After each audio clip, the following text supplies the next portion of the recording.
You ever replay a childhood game, one that you haven't played in a long time? One that was in constant rotation for a while? One that you remember some visuals and moments vividly? We tend to remember things better than they actually are. I like to call this phenomenon nostalgia brain. So I want to put my nostalgia brain to a test, something I intend to do a lot in this channel, revisiting or visiting for the first time games from my childhood era that I've always been curious about and see if and what I missed out on. Today, I'm revisiting Star Wars Rogue Squadron for the N64. This is one I saw my play a lot.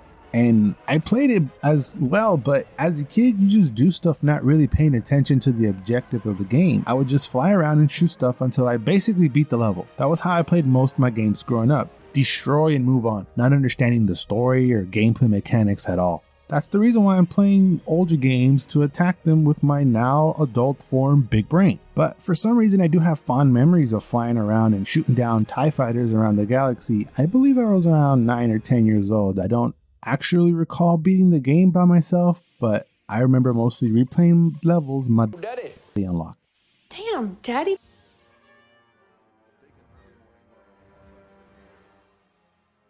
I want to prefix by saying I'm like a 7 out of 10 Star Wars guy. I will enjoy the movies and series, but I won't sit and argue why certain lightsabers are different colors. Don't know, don't really care. I enjoy the Star Wars video games far more than the movies themselves. Just wanted to be clear, just so you guys know where I'm coming from. I don't want to get canceled or something if I say Jar Jar over Chewbacca. Put down your Galaxy's X sabers and relax. I don't really care. Star Wars fans go hard, man. I just think the franchise is legendary and arguably the best of all time. Okay? Is that enough for you? There's something unexplainable about it. I feel fuzzy and it's cool. I think it's good that I'm not a diehard though. I can approach this video from a strictly video game aspect. Even though Star Wars is pretty nostalgic, even for me, I don't know why, but the nostalgia sneaked up on me while playing this game. The game takes place between events in the film A New Hope and Empire Strikes Back. You play as Luke Skywalker, the commander of Rogue Squadron, in his battle against the Galactic Empire. The first thing that surprised me was the voiceover. I guess I grossly underremembered? Is that a word? I don't know. I underestimated the sound design capabilities of the N64. Before selecting the mission, you get a quick mission brief, and during the mission, you get instructions from Luke and commanders back at base. I had to double check to see if it was Mark Hamill reprising his role, but it wasn't. So shout outs to that guy. The music is obviously amazing. They're using most soundtrack from the movie, but the sound of the blasters, the sound of flight, explosions, and especially the game soundtrack is fantastic and immersive. Even nearly 25 years later. After selecting the mission, then you have to choose a craft. Initially, the one intended for you for that mission is only available, but you unlock more as you go, or just use cheat codes to unlock them all. After selecting your craft, you get another mission explanation and you're off to complete the mission. What they usually have you do is protect cargo ships or stop cargo ships, protect ships from evacuating buildings, protect buildings, destroy buildings. It's basically the same 4 or 5 objectives wrapped in different bows. And I don't mean it in a bad way. I'm just pointing out its simplicity. I was also surprised on the controls. They're great and responsive as well. I had auto level on because I was getting dizzy without it and the ship would tilt too much for me. But don't be afraid to stack the deck in your favor because the game takes no prisoners. It's tough. I don't remember it as being that difficult.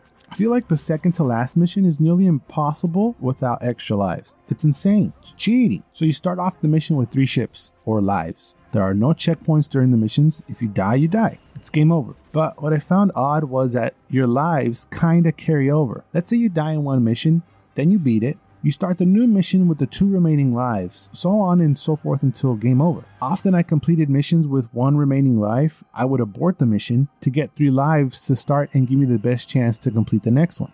It doesn't affect your progress in any way. I know that's how games used to be back in the day, very life-based, but there isn't any way to pick extra lives during the mission. There's a code for unlimited lives. The game makes you feel terrible putting it into. It's I give up in all caps. But there's no other way to help yourself out during the mission. You can't recover, you can't get lives.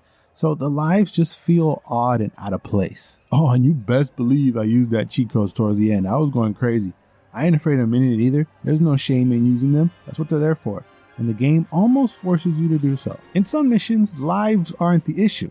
Time is. You have to fly around and complete objectives in a certain amount of time or protect in a certain way to give you the best chance to succeed. If you're not fast enough, it's mission fail. On more than one instance, I did find myself scouring the forums online looking for the best strat to complete some missions. I thought I sucked at the game, but the game is really hard, and turns out the way I was doing things made it almost near impossible to complete it. There are still people to this day stuck on the level Escape from Fest, where you have to protect a group of AT-STs till the end of the level and defend them against 3 AT-ATs in different sections. This is one of the moments I remember vividly from the game. Not the difficulty itself, just the act of activating the harpoons and trying to trip over this giant metal elephants. When you activate the harpoons, the camera changes to like this awkward 2D view, and your controls are a little inverted and the depth perception is really off. And it's difficult to control and see kind of where you at in relation to the AT-AT. You essentially have to go around it 3 times to bring it down. But early on I found myself just running into his legs and exploding. But with more practice and towards the end, I ended up mastering it,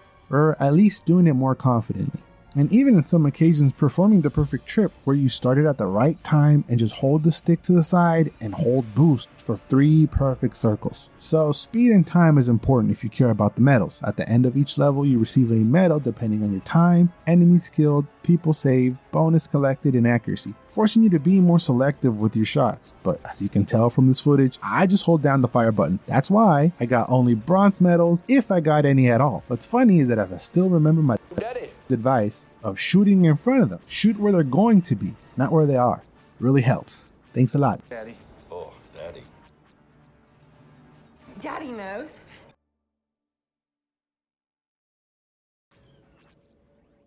Even though it's called Rogue Squadron, it's better for the mission if you try and stick with your team. They obviously have a better sense of the mission than you do, but I tend to ignore them and go off and explore, therefore getting the people I was supposed to save and myself blown up. If you don't know where to go, the little map can help you by highlighting the direction you need to go, as well as showing the enemies represented with a little red dot. Sometimes it's hard to know if you did the thing to proceed, since there isn't a giant red arrow pointing at you like there is nowadays, but by pressing start, you can check your mission progress, and what you've done is highlighted in green. I'm going to say comparatively to the times, the graphics are pretty good. Actually, I think I'm willing to say it's top 10 N64 graphics. Kind of wild to think a movie property could have the best graphics, but that's what I think. I can see what I'm doing. Some games aren't even playable today because you simply can't see or tell what you're looking at. I'm thinking because the game also came out for PC, maybe it had something to do with it. I don't know, but I was impressed by how well the graphics held all this time.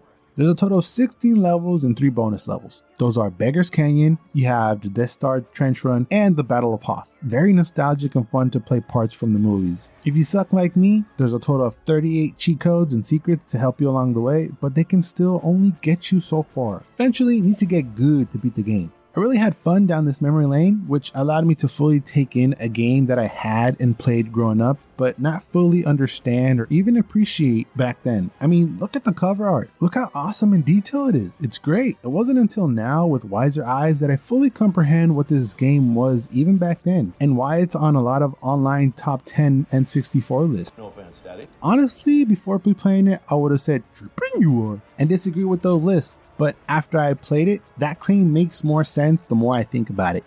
But let me know what you think down in the comments. Was this a staple for you growing up? Have you ever played it? Is it on your must play list? Any and all thoughts, please let me know in the comments. And if you like this video, please drop a like. It's a free way to support the channel, and if you enjoyed it, please consider subscribing and hitting the bell to be notified for future videos like this. Oh, come on, Daddy.